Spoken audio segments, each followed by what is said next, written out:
شروع اللہ کا نام لے کر جو بڑا مہربان نہایت رحم والا ہے۔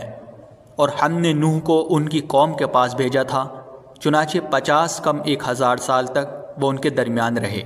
پھر ان کو طوفان نے آ پکڑا اور وہ ظالم لوگ تھے۔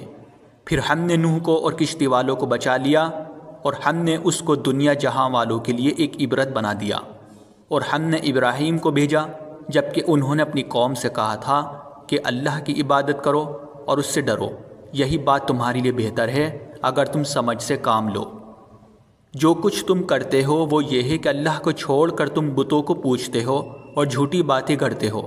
یقین جانو کہ اللہ کو چھوڑ کر جن کی تم عبادت کرتے ہو وہ تمہیں رزق دینے کا کوئی اختیار نہیں رکھتے، اس لیے رزق اللہ کے پاس تلاش کرو اور اس کی عبادت کرو اور اس کا شکر ادا کرو، اسی کے پاس تمہیں واپس لوٹایا جائے گا۔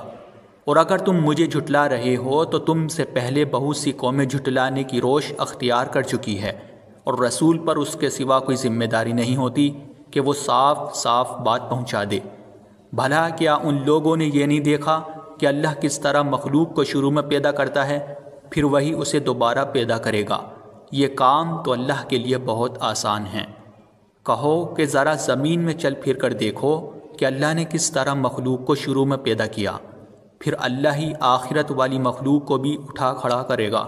یقیناً اللہ ہر چیز پر قادر ہے، وہ جس کو چاہے گا سزا دے گا اور جس پر چاہے گا رحم کرے گا، اور اسی کی طرف تم سب کو پلٹا کر لے جایا جائے گا۔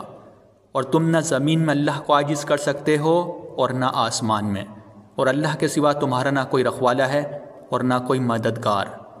اور جن لوگوں نے اللہ کی آیتوں کا اور اس سے جا ملنے کا انکار کیا ہے وہ میری رحمت سے مایوس ہو چکے ہیں، اور ان کے لیے دکھ دینے والا عذاب ہے۔